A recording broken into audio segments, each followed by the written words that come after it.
گرمای لعنتی چی جواب نداد تا اینکه این کولر رو ساختم. سلام به رفقای گل، مثل همیشه خیلی خوش اومدید به کانال خودت. یعنی مختار شو کولری که میخوایم بسازیم آخر ویدیو میفهمید که چقدر خنک میکنه. با دماشو اندازه میگیریم و کلی تست دیگه.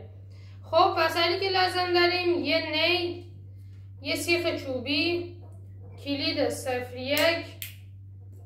جافیشی، یه تکه سیم و فن 12 ولت و یه باتری که میشه بدنه کولر ما.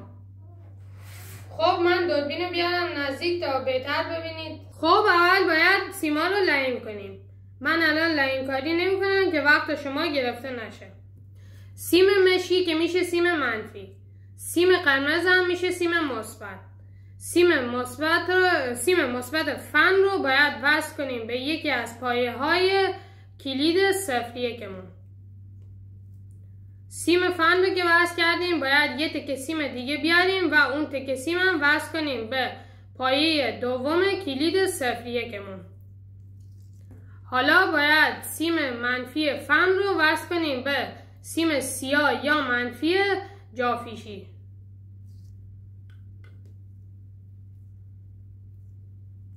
سیم مثبت جافیشی هم وصل میکنیم به اون تکه سیمی که به کلید وصل کردیم یا به سر دیگه کلیدمون. همین. اگه میخوای یه مدل پیشرفته ترش رو بسازیم لایک کن و تو کامنت ها بنویس پیشرفته. خب سیما رو که لعیم کردیم چسب برق هم میزنیم. حالا اینا رو میذاریم کنار و میریم سراغ بطریمون. باید دسته بطریمون رو برش بدیم.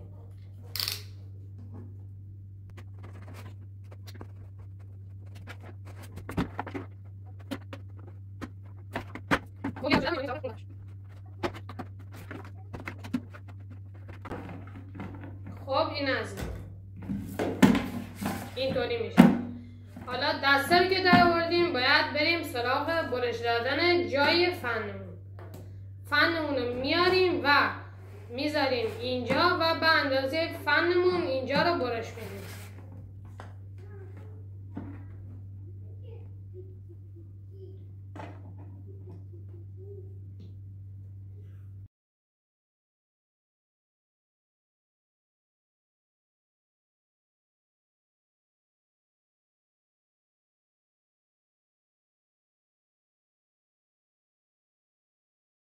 شما با خودکار یا ماژیک یا هر چیز دیگه دورش رو خط بکشید. حالا علامت که زدیم باید جای فنمون رو برش بدیم.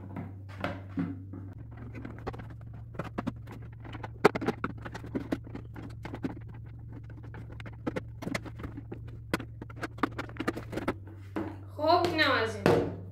حالا جای فن رو که برش دادیم یه نکته خیلی مهم: باید فن رو روشن کنید.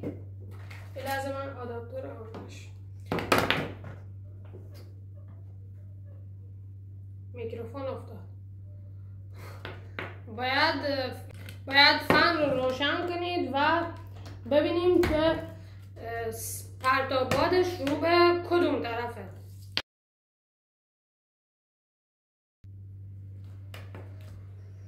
خب الان فن من از این طرف بادو میکشه و از این طرف بادو پرتاب میکنه.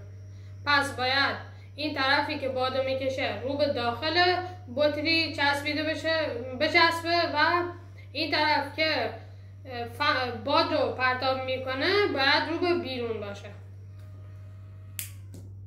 حالا خاموشش میکنیم.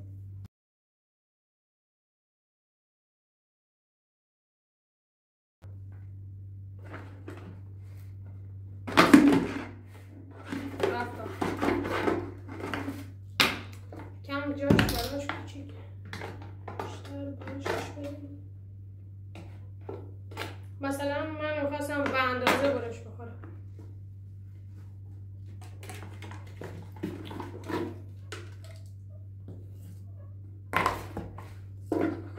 خب الان جاش براش خوب. خب این سمتی که باد رو پرتاب میکنه باید رو به بیرون باشه. فن رو میذاریم سر جاش و دورش رو چسب میزیم.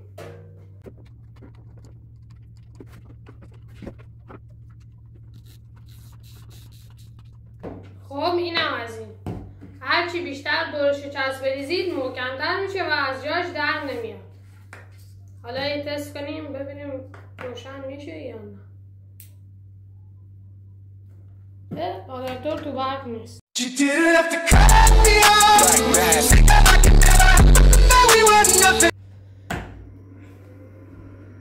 آره روشن میشه. خب حالا دیگه تقریبا تمومه. فقط باید دور اینجا دیوارهای بطریمون رو سوراخ کنیم. خیلی سمت پایین بطری رو سوراخ نکنید که یخها که آب میشن از کولر آب نریزه بیرون.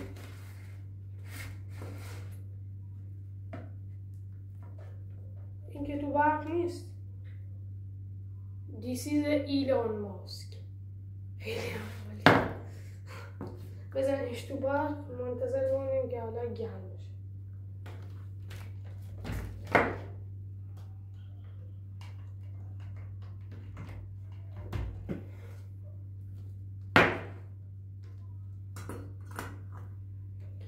خب حالا یه خواب کنیم تا این داغ بشه.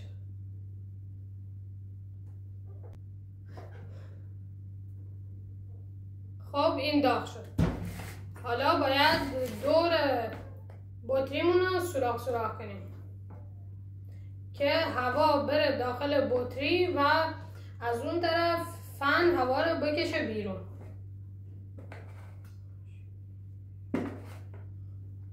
$2,000 years later. خب اینم از این. دور بطری رو سوراخ کردیم.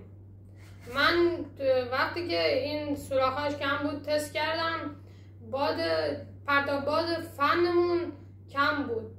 پس در نتیجه تا میدونید بطری رو سوراخ کنید. حالا بریم یخ بیاریم تستش کنیم.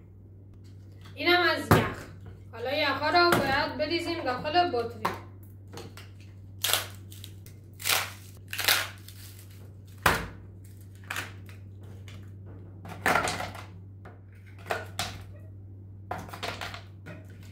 خب اینم از یخ. همه یخها رو ریختیم داخل بطری. حالا بریم ببینیم کار میکنه یا نه.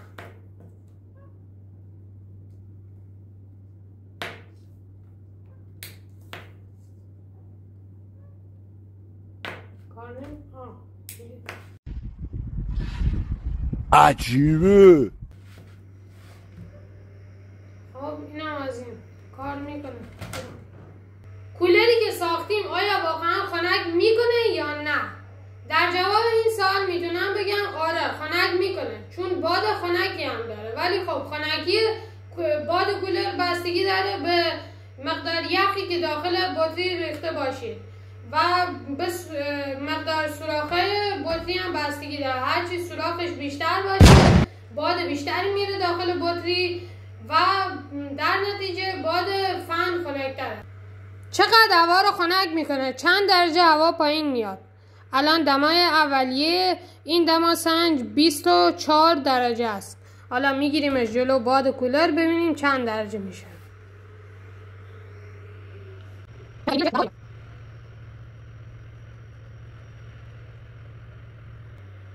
خب حالا ببینیم دما رو تا چند آورد. از 24 درجه آوردش روی 20 درجه. این کولری که ما ساختیم برای چه فضای خوبه؟ برای اتاق، ماشین یا فضای باز؟